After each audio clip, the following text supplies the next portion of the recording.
You wake up one morning, or perhaps it is not morning at all, but some quiet hour between the ticking of clocks, and the room is the same room, the bed the same bed, the face in the mirror the same face you have shaved or powdered for years. Yet something has slipped. The light through the curtains looks too bright, too honest, as though it has been waiting for you to notice that it was never yours to begin with. You reach for the coffee pot. The handle fits the hand as it always did, but the gesture feels borrowed, like an actor repeating a line he no longer believes. And in that small, ordinary motion, the whole edifice of who you thought you were begins to sway, gently, almost politely, the way a snake loosens its skin before it leaves the old life behind. This is the first whisper of awakening. Not trumpets, not lightning, but a soft dislocation, a sense that the script has been rewritten while you were asleep. The roles you played so convincingly, husband, professional, friend, achiever, the masks that once felt welded to the bone, now hang a little loose. You speak the lines, you smile the smiles, but inside there is a hush, as though someone has turned down the volume on a radio you did not know was playing. And the strangest part is that no one else seems to notice. The world goes on applauding the performance, while you, the performer, have stepped to the edge of the stage and discovered that the footlights are only bulbs, the applause only sound, the entire theater a temporary arrangement of paper and paint. It is lonely, this stepping off. The friends who once knew exactly how to finish your sentences now finish them wrong. The ambitions that used to pull you out of bed like a magnetic north have gone pale, like photographs left too long in the sun. You walk through the old routines, the commute, the meetings, the small talk about weather and weekends, and it is all perfectly intact, yet you are the ghost moving among solid furniture. You want to say, wait, don't you feel it? The floor has tilted, but the words would sound mad, or else sentimental, and so you swallow them, and the swallowing tastes of exile. Do not mistake this for depression, though it wears a similar coat. Depression says the play is bad. Awakening says the play is a play. One wants the curtain to fall, the other has already seen behind it. And what is behind it? Nothing theatrical, nothing you can hang a new costume on, only a vast, breathing quiet where the scenery used to be. The snake does not mourn the skin, it simply feels the new air on the new body. But we are not snakes, we are storytellers, and the story we told about ourselves was the warmest garment we owned. When it slips away, the wind comes straight through the ribs. You will try, of course, to patch the garment. You will phone an old friend and hope the familiar voice will sew you back into the pattern. You will open the planner and write new goals in bright ink, as though ambition were glue. You will stand in the shower longer, letting the water convince the body that it is still the same body that knew exactly what it wanted. But the water runs off the new skin exactly as it ran off the old, and the goals sit on the page, like pressed flowers, pretty but no longer alive. The friendships, bless them, continue their dance, yet you are listening now to the music underneath the dance. And it is a different tune, slow and measureless, and your feet no longer know the steps. This is the paradox. The more clearly you see, the less you belong. The awakening is not a prize you carry back to the tribe. It is the tribe itself that begins to recede, like a shoreline seen from a small boat that has forgotten to drop anchor. And the loneliness is not the absence of people, but the absence of the story that made people necessary in quite the way they were. You loved them, yes, but you loved them inside a dream of who you were together. When the dream loosens, the love does not vanish. It simply changes costume, and the new costume has no pockets for the old names. Picture the actor who has played Hamlet so long that he wakes in the night speaking Danish. One evening, mid-soliloquy, he forgets the next line, not from nerves, but from a sudden, startling clarity. The prince is not he, has never been he, will never be he. The audience leans forward, expectant. The actor stands in the pool of light, hearing his own heart louder than the prompt. In that moment, he could stride to the edge of the stage and tell them the whole thing is cardboard, but he does not. because the play must go on, and because he is, after all, fond of the cardboard. So he improvises softly, almost to himself, and the audience thinks it is genius, while he knows it is only the truth, wearing motley. That is your life now. Improvisation in a theater that has not yet noticed the script is optional. The melancholy is real. It is the echo of the old music fading. But listen beneath the echo, and you will hear the new silence arranging itself. Spacious, unhurried, the way night arranges itself after the last street lamp goes out. The loneliness is the price of admission to a larger room. The roles dissolve not because they were false, though they were, but because they were doors, and you have walked through them into a corridor where doors are no longer required. So let the coffee cool, let the planner stay closed, let the friends finish their sentences wrong, the snake does not rush the shedding, the actor does not tear off the costume mid-scene. There is a dignity in the loosening, a strange grace in no longer fitting the old shape. You are not failing at life, you are outgrowing the container life once poured you into. And the discomfort, the not belonging, the sense of being a stranger in your own biography, this is simply the new skin breathing for the first time, tasting the air that was always there, waiting. Have you ever looked in the mirror after a long journey and realized the eyes looking back no longer recognize the stories they used to tell about themselves? And so the loosening continues, not with a crash, but with the quiet persistence of water-wearing stone. The patterns that once held the day together like invisible thread begin to fray, one by one, almost courteously, as if apologizing for the inconvenience. You rise at the same hour, yet the alarm is no longer a command, but a suggestion from a former self. The route to work, that ribbon of asphalt you could drive blindfolded, now presents itself as a question. Why this road? Why this speed? Why the hurry to arrive at a destination that no longer feels like home?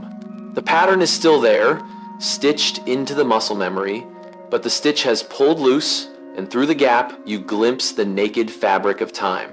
It is unsettling, this unraveling. The mind, bless its tidy habits, tries to mend the tear with fresh thread. New schedules, louder alarms, brighter goals. But the needle passes through air where cloth used to be. The pattern was never the point. It was the scaffolding for a self that needed height. When the self begins to suspect it is the sky, the scaffolding becomes quaint, like a ladder leaning against nothing. You do not kick it away. You simply notice you no longer need to climb. And in that noticing, the whole structure sighs and folds, the way a tent folds when the center pole is gently withdrawn. Consider the morning ritual, that small liturgy of toothbrush and toast. Once it was a prayer to the God of continuity, see, I am still here, still the same worshiper. Now the bristles move across teeth that feel borrowed, the bread tastes of someone else's hunger. You chew slowly, not from mindfulness, but from a puzzled courtesy, as though feeding a guest who has forgotten his own appetite. The body performs, the mouth swallows. Yet the one who used to say, my body, my mouth, has stepped back into the wings, watching the choreography with the mild interest of a retired dancer. The pattern persists, but the devotion has evaporated, leaving only the echo of a bell that no one rings. Or take the evening, that soft collapse into sofa and screen, the reward for a day of pattern striving. The episodes cue themselves, the laughter track laughs on cue, yet the laughter inside you has gone mute. You are not bored. Exactly. Boredom would be a feeling, and feelings still belong to the old country. This is quieter, a kind of courteous detachment, as though you are house-sitting for a version of yourself that has gone on holiday without leaving a forwarding address. The remote lies in the hand, but the thumb hovers, uncertain whether to press play or simply let the credits of the previous life roll to their natural end. Relationships, too, begin to show the strain of the loosening weave. The beloved asks, "What's wrong?" And you search for an answer that will not sound like treason. Nothing is wrong. Everything is wrong. Both are true. Neither is helpful. You reach for the old shorthand, the pet names, the shared jokes, but they arrive a half beat late, like echoes returning from a canyon that has suddenly widened. The pattern of coupledom, that intricate braid of habit and hope, starts to untwist in your fingers. You still hold the strands, you still care for the person at the other end, but the braid itself is revealing its true nature. Not a rope, but a dance, and the music has changed key. Even language falters. The sentences you once flung like confident arrows now return to you bent. You say, I want, and hear the hollowness inside the want, the way a seashell holds the rumor of ocean. You say, I am, and feel the verb wobble, as though identity were a tightrope walker who has just noticed the absence of rope. The pattern of self-narration, that tireless inner commentator who kept the story straight, begins to stutter. I am tired, it says, then pauses, puzzled. Who is tired? I am hungry, it tries, but the hunger floats free, unattached to any particular I. The commentator does not resign, it simply runs out of pronouns. This is the moment the spiritual tourist mistakes for crisis. The books promised bliss, not this courteous disintegration. The guru smiled beatifically. He did not mention the quiet demolition crew that arrives without uniforms. But demolition is the wrong word. Nothing is being destroyed, only untranslated. The pattern is not an enemy, it was a cradle, and cradles are meant to be outgrown. The child does not hate the cradle when his feet touch the floor. He simply discovers that walking is a different kindness. So it is with the routines, the roles, the reflexes. They rock us until we no longer need rocking, then they bow and step aside. Yet the body, loyal creature, keeps the old rhythms out of courtesy or fear. The heart beats in the familiar 4/4, the lungs inhale the scheduled air. Betrayal would be too dramatic a word. This is more like a marriage where one partner has awakened to discover, the other was always the dream. The body continues the dance, but the dreamer has stopped believing the floor is solid. And in that mismatch lies the melancholy, the sense that every gesture is a translation from a language you are forgetting how to speak. Picture a river that has carried the same boat for years. The current knows the hull knows the current. Together they have worn a groove in the riverbed, a private channel. One spring, the snow melts differently, the channel widens, the groove becomes rumor, the boat floats on, but the intimacy is gone. It is not wrecked, not lost, only no longer married to the river's old shape. The river keeps moving, the boat keeps floating, yet the pattern of their courtship has dissolved into simple water and wood. That is your life now. The water still carries you, but the groove is only memory. And memory is the last loyalist. It replays the greatest hits, the promotion, the wedding, the night you laughed until dawn. It insists these were the real things, the anchors. But you watch the replays with the fond detachment of a projectionist who has seen the film too many times. The emotions arrive on schedule, yet they feel dubbed, the lip movements no longer quite matching the sound. Memory is not lying, it is simply speaking in a dialect the new ears no longer require. The anchors were real, but anchors are for boats that still believe in harbors. So the patterns fall apart, not with violence, but with the inevitability of autumn. The leaf does not struggle when the stem browns, it simply lets the wind take the next decision. Your struggle, if it comes, is the mind's last attempt to staple the leaf back on. Let it try. The staple will rust, the leaf will fall, the tree will not mind. The pattern was never the tree. It was the shape the tree consented to for a season. When the season ends, the shape is released back into possibility, and the tree, unadorned, is more itself than ever. In this quiet unbraiding, something tender begins to move. The hand that once clutched the schedule now opens, palm up, like a child discovering it can hold snow without owning it. The voice that once announced plans now listens to the silence between heartbeats. The patterns fall apart, yes, but in their falling, they make room, the way a crowded room makes room when the guests begin, one by one, to leave without offense. And in the newly spacious dark, you sense the faint outline of a different music. Not louder, not happier, simply truer, the kind that does not need a dancer to prove it exists. Have you ever watched a habit you thought was eternal simply forget to happen, and felt in that small forgetting the first breath of a larger air? The patterns have fallen silent, and the silence is not empty. It is a room you have entered without knocking. No clock, no echo of yesterday's name. The air tastes of pause the way deep water tastes of depth.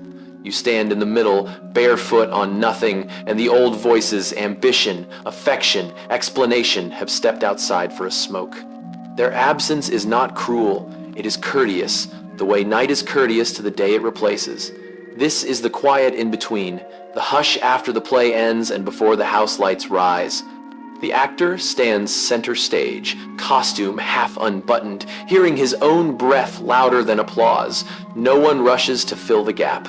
The gap is the point. Here, identity is a coat left on a chair, still holding the shape of shoulders that have walked away.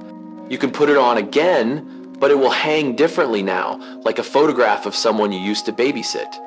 In this quiet, loneliness ripens into solitude. Loneliness wanted witnesses. Solitude wants only the sound of its own heart learning a new tempo. The mind, frantic bird, flutters against the window pane of why, but the glass is the sky itself, and the fluttering slows into gliding. Thoughts arrive like late guests, apologize for the noise, and sit quietly. Even sorrow, when it comes politely, lays its head on the table, and sleeps without dreaming of rescue. You expected trumpets or terror. Instead, you receive this immaculate hush, the same hush that holds galaxies between stars. The body, faithful animal, curls into it like a cat into sun. No effort is required. Effort was the old pattern. Here, breathing is enough, and enough is a country without borders. Have you ever sat so still that the silence introduced itself by your true name?